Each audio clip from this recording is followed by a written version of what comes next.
I'm Julie Alexandria. And I'm Jennifer Mercedes. Between the two of us, we have over 2 decades of experience working in professional sports. We're telling the stories of women who are at the top of their game in sports and business. Welcome to the locker room. Welcome to the locker room. Miss Khristina, how are you? I'm doing good. Thank you so much for having me. I'm super excited about being here today. What I'm most interested in is your journey to becoming a content creator in the sports space, which is no easy task. How did you get started? How did you do it? So I got started into the sports content creation world a few years ago. I actually wanted to pivot my career from entertainment and fashion and go back to my one true love, which has always been sports. I grew up playing basketball. It's always been in and around or a part of my life in some kind of way. But when I tried to break into that industry, it was super, super hard to get that first job in sports, although I had a resume to back me up in reporting and broadcasting. And so instead of waiting on an opportunity after several rejections, I just decided to go all in, take that step of faith, and use all my talent and skills to really create my own platform to, showcase my work, but also to help other women and to amplify the voices of female athletes, namely in the WNBA. And so that's how I got started, just marrying my two passions of sports and journalism together. I can totally relate to that. When I started out in my career, it was precisely because of that reason. I mean, too many doors were not being opened to me. And I said, you know what, forget it. I'm going to create my own platform. And that's something that as women, I find that we need to do. Continuing, in this industry is to create our own platforms and then allow other women to follow in our footsteps and help them along the way. And I'm sure that that's something that you're doing with all of these platforms, right? And highlighting these female athletes. But once you create the content, the goal is to get noticed, gain an audience, and attract the attention of a network or sponsorship. I know how hard that is. How realistic is that? And how do you go about achieving that in today's sports super crowded social media space? So I actually was able to do that just through consistent work and just putting the work out there. I remember when I first launched Girls Talk Sports TV, and on the first day it had like 5 followers, and it was super discouraging because I'm like, okay, how am I going to get started? And so for me, it was all about doing the groundwork. And so I would literally in my local community show up to any and every sport event, just shaking hands, interviewing people, whatever the event was, and so just showing up to every community event, introducing myself to people in the sports world, and then eventually getting credentialed for like the national things and meeting athletes, having them come on to my show and different things like that, meeting people in marketing from different companies. And from there, it kind of building those relationships, it got easier and easier, but just through putting out consistent work and then showing up was how I was able to navigate in the early days to get started. And I can't stress how important that is as far as being everywhere. I remember specifically at one event, somebody was like, Jen, you're everywhere. And I was literally at every event, any event that I could possibly get credentialed for, I was there. And now, thankfully, slowed that part down a little bit because it is very stressful. But it is part of what you have to do in order to get recognized and respected in the industry. Do you find it easier or harder right now to continue to get that audience and all of that? Well, right now, I find it a little bit easier than the early days because I've been able to kind of build my voice and carve out my own niche in the industry to where I have an audience that is willing to listen or support what I'm doing. And so, but I still show up and I still put that same effort in as the early days as well. I'm a hustler by nature. And so I've just been really grateful and thankful to be able to be one of the now leading voices in WNBA media. But that all came again from just hard work, consistency, and showing up. And so, I try to carry that into everything I do. And then, as you said earlier, it's all about helping the next. And so that's what I've been able to do through my content creation is also not only highlight the voices of the female athletes, but now with Women's Basketball Weekly, highlighting the voices of other media and some of the fans as well, to kind of build that fandom. And so for me, I say that the fans are really like my co-hosts with Women's Basketball Weekly. I'm just including them into the conversation. And yeah, it's been a lot of fun.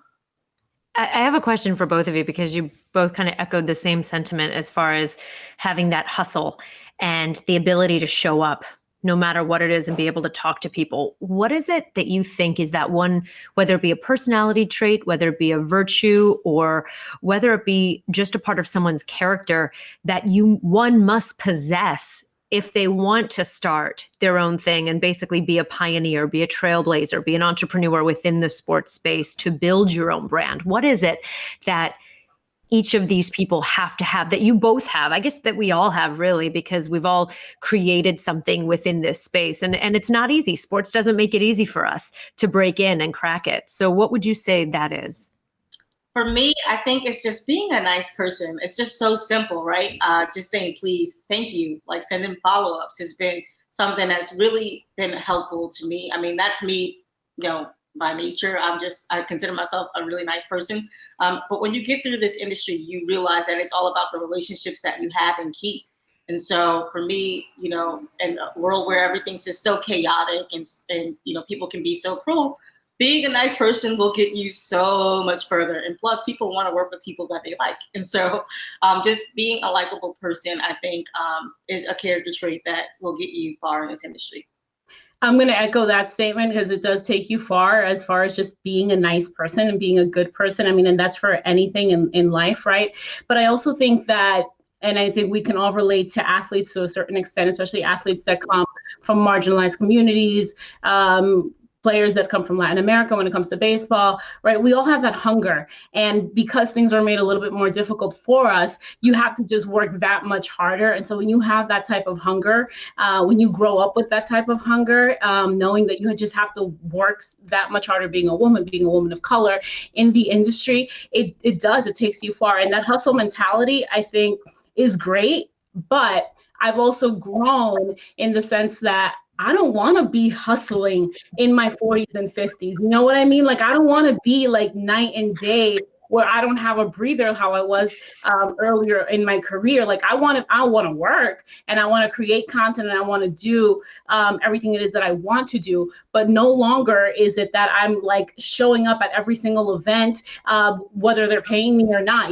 I know my value now. I just want to read this headline because this was sent to me this morning, Khristina, and obviously you were the first person I thought of because I knew we were going to have this interview. But the headline reads, "Young audience flees TV, creating an uncertain future for sports." When you hear that, is that a plus or a minus for you? I think it's a plus, right? We see that there's an uptick in, the interest in sports, specifically women's sports as well. So I think the more the merrier. There was such a huge disparity between the men's and women's NCAA basketball treatment, swag bags, weight rooms that we were able to see splashed across social media that gave many, including myself, quite a distaste for the NCAA, in which women's sports is treated compared to men's sports. And some will make the argument, well, the money's not there, the TV rights aren't there, so the commercial value isn't there. What was your take when you saw all of that going down at the NCAA March Madness Championships? Well, my first take on when I saw the video that went viral from the Stanford coach and then also from Sedona Prince at Oregon was, I wasn't really shocked because, in the sports industry, women are treated as second class to the men. And so really, I was just, first and foremost, I was excited to see that it was getting all that coverage, because then I knew that quickly they would have to kind of rectify it or, do everything they could to change it and make it right. These women are like top athletes. They should be treated as such and not, less than the men's program. And so, I think it also mirrored what's happening in society as well when we see what's happening in terms of how women are treated compared to men. And so really it challenged the NCAA to really address these issues. And, I spoke to some players and coaches during that time who said, when they played college sports, it was kind of the same thing, but they didn't have the courage to speak out or say anything about it or challenge the NCAA on it. And so I think that you can just see a shift in women's sports where players are, demanding what they're worth. but also, they aren't afraid to use their platform for change. And so, like, again, we saw how the NCAA tournament, especially in the women's tournament, how the numbers were going up, the interest was there. And so all the things that the naysayers say, oh, no one cares about women's sports, go back in the kitchen. I mean, that's wrong. We've seen the numbers in viewership go up in college sports and the WNBA. Recently, the WNBA just did a WNBA jersey drop with Nike. Jerseys sold out in a matter of minutes. And so we see that there's a shift happening in sports. Now, Chris, on that note, as far as the WNBA and everything that went on, I saw something that I noticed from you is that you're not afraid to call out people. And it doesn't matter who they are, but you were calling them out by name.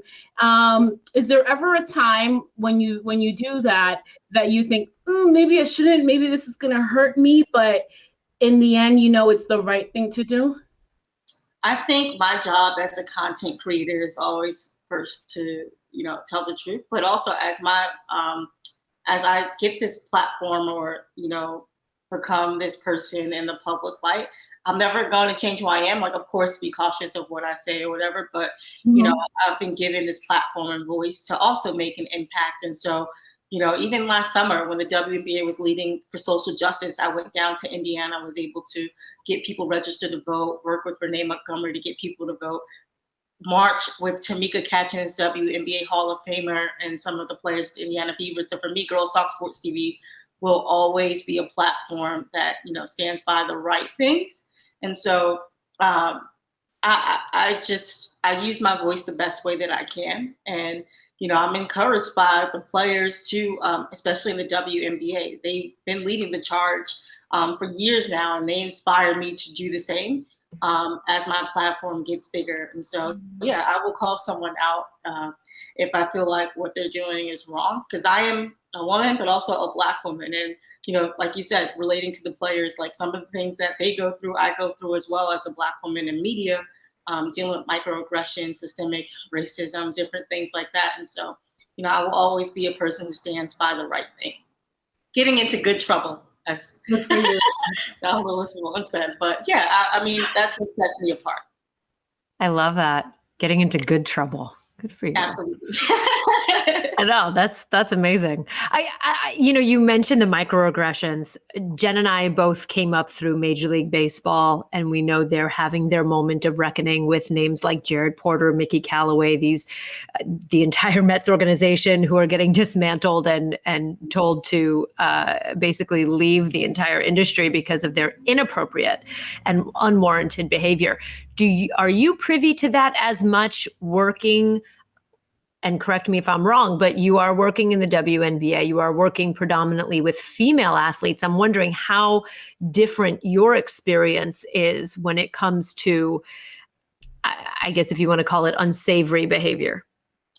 Not so much in the WNBA. When I first got into the sports industry in general, I want to say, just being a Black woman, there were so many different things counting against me in terms of access and things like that. But one thing that I love about this league is that we can openly have discussions about how to be better and how to get better. And, the league takes the necessary actions to make sure that those things are not happening. And so for me, I'm very fortunate to be working alongside the WNBA in terms of content creation, because Kathy and the players, they really listen to what we have to say. And want to understand, because this league is 80% Black. And so really it's all about how can we work together, to make it better. And so I've just been really grateful to be able to be in this space. I'm happy for you that the league is working with you and at least pushing you to do and create every single day. Is there a specific interview that you remember that is the most memorable or holds a special place in your mind and your heart? One interview that holds a very special place in my heart is the first sit-down interview that I did with a WNBA player back in 2019, when I came in the front of my brand, because for the first year and a half, I was kind of behind the scenes doing the work. And so that was with Renee Montgomery. She just announced her retirement in February, and then by the end of the month, announced that she's now a co-owner of the Atlanta Dream. And so I remember when she came to New York City to the studio, we had just flew in from Florida because we were at the Final Four in Tampa. And she was really the first player that I sat down with for my own brand to do a 30-minute sit-down interview with.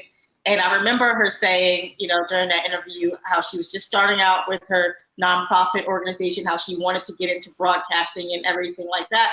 But at the time, she was kind of scared to do so because, even a few years ago, it was kind of uncommon for, many of the players to focus on many things at once. And so to see from that interview to now, she's like all over sports TV, NBA TV, TMZ Sports. She's literally everywhere as a broadcaster, but also she now owns a team that she just retired from. And the Atlanta Dream was monumental in the election this past year with helping Senator Warnock get elected in Atlanta and kind of flipping the Senate.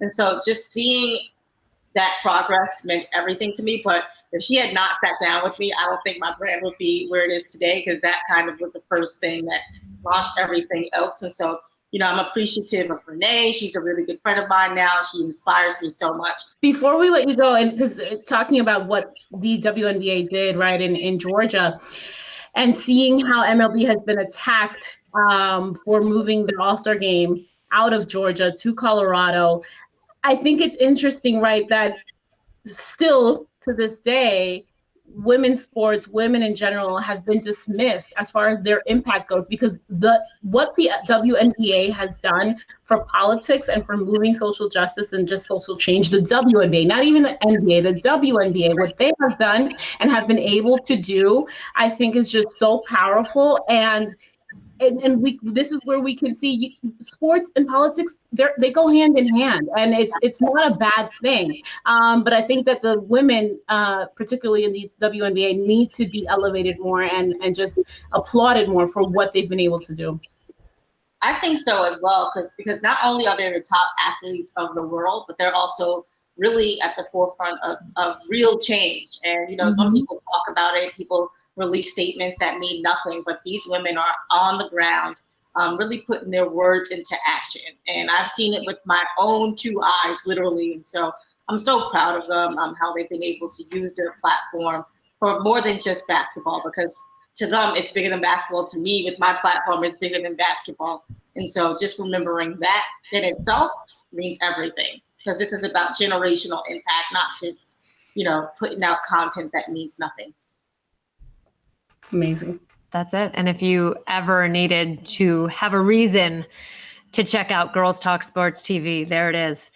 Khristina Williams, thank you so much for joining us here on Locker Room Talk. We appreciate your time and your energy and all that you're doing and continue to do. So thank you. And if we can help in any way to amplify your show and to promote it here with La Vida Baseball, we are happy to partner and to do that, because we are big fans of what you're doing.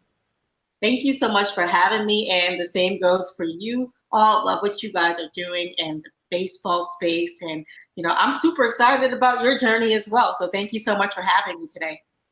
Thank you. Thank you. But then what happens is we then continue to function like on hope, like that they'll see me work hard, that I'll get the raise if I just put my head down. If I just do the job, I'll get promoted. And that is going to be the problem, right? So if you start off that way, you're never going to get to where you need to be.